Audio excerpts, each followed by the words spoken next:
आज जनतंत्र के ऊपर संकट है। पंजाबी करेंगे मोदी सरकार का अंत। पूरे देश के अंदर आज एक बड़ा संकट छाया हुआ है। भारतीय जनता पार्टी ने जिस तरह से जनतंत्र को हाईजैक कर लिया है, हत्या कर दी है जनतंत्र की। कहीं पूरे देश में कोई पार्टी जीत के आ जाए, इनको कोई फर्क नहीं पड़ता।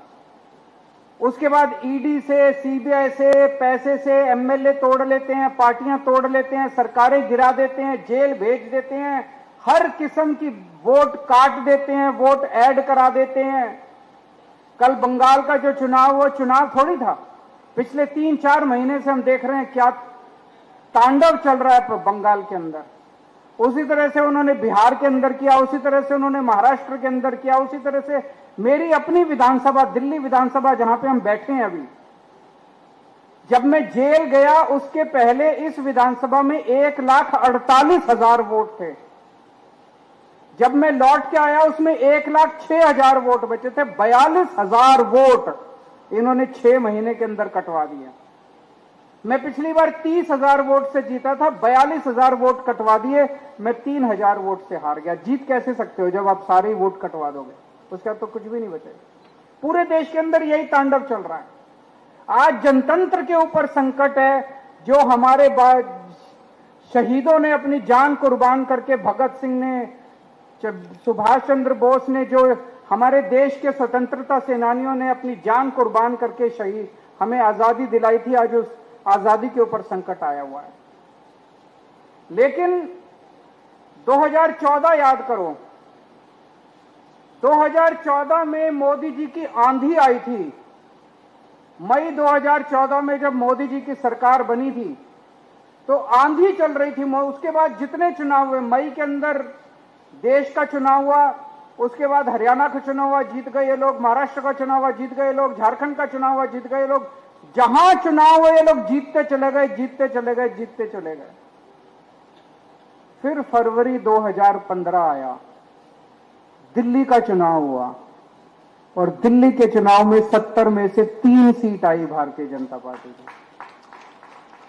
तो वो जो रामायण के अंदर एक कहानी है कि अश्वमेध का घोड़ा, भगवान राम ने अपना अश्वमेध का घोड़ा जब वापस आए, अयोध्या के राजा बने, अपना अश्वमेध का घोड़ा छोड़ा कि ये घोड़ा जहां जाएगा वो भगवान राम की जमीन हो जाएगी। और लव और कुश, उनके दोनों बच्चे, जिनका मंदिर अमृतसर में है, वहां पे जब भगवान राम का घोड़ा पहुंचा अमृतसर में, उन्होंने, दोनों बच्चों ने उस घोड़े को रोक लिया। और तब से कहा जाता है कि अश्वमेध का घोड़ा रोकने वाले लव और कुश थे। इसी तरह से दिल्ली वाले थे जिन्होंने अश्वमेध का घोड़ा रोका था। मोदी जी का घोड़ा चलता जा रहा था, चलता जा रहा था, चलता जा रहा था। दिल्ली वालों ने अश्वमेध का घोड़ा रोका था, आम आदमी पार्टी ने अश्वमेध का घोड़ा रोका था। आज मैं बड़ी जिम्मेदारी के साथ कह रहा हूं, अभी भी आंधी हो गई है। ये लोग सारे चुनाव, आसाम जीत गए, बंगाल जीत गए, बिहार जीत गए, महाराष्ट्र जीत गए, दिल्ली जीत गए, जहां देखो ये जीतते जा रहे हैं। अगली साल फरवरी के अंदर जब पंजाब के चुनाव होंगे, इस बार अश्वमेध का घोड़ा नहीं रुकेगा। पंजाब के चुनाव के बाद मोदी सरकार गिरेगी देश के अंदर, मोदी सरकार का अंत। पंजाबी करेंगे मोदी सरकार का अंत, पंजाब के लोग मोदी सरकार का अंत करेंगे। पंजाब का चुनाव मोदी जी का आखिरी चुनाव होगा, देख लेना।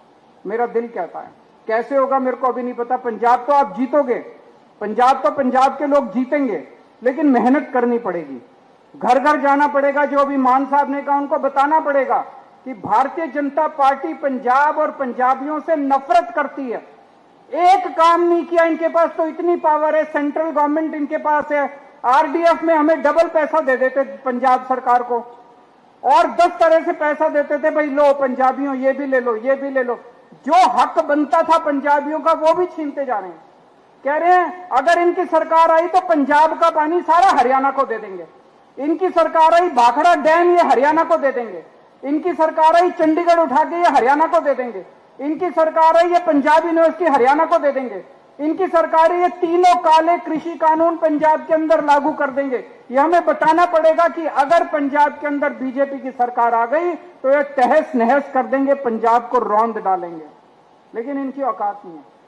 आज तक पंजाब के किसी ने भी अगर भारत के ऊपर आक्रमण किया वो पश्चिम से आया और पंजाब ने उसको रोका, पंजाब ने अपना खून बहा के उनको रोका बाहर से आने वालों को। लेकिन इस बार अंदर से एक दुश्मन पैदा हुआ है, इसको भी पंजाब के लोग रोकेंगे, अपने तन मन धन से इसको रोकना है। देश को अपना जनतंत्र वापस दिलाना है, बाबा साहब अंबेडकर के संविधान को वापस लागू कराना है। ये हम सब लोगों की जिम्मेदारी है, पंजाब की जिम्मेदारी है, पंजाबियों की जिम्मेदारी है। उसी के लिए आज आप सब लोग यहां पे आए हैं। ये 7 लोग जो चले गए, ये चोरी करके गए हैं, बीजेपी ने चोरी करी है। ये 6 सीट किसी के पिताजी की नहीं थी, ये 6 सीट पंजाबियों की थी, ये 6 सीट पंजाब के लोगों की थी। पंजाब के लोगों की 6 राज्यसभा की सीट थी। अभी जैसे मान साहब ने कहा 2 एमएलए और 6 सीट, ऐसा हो ही नहीं सकता।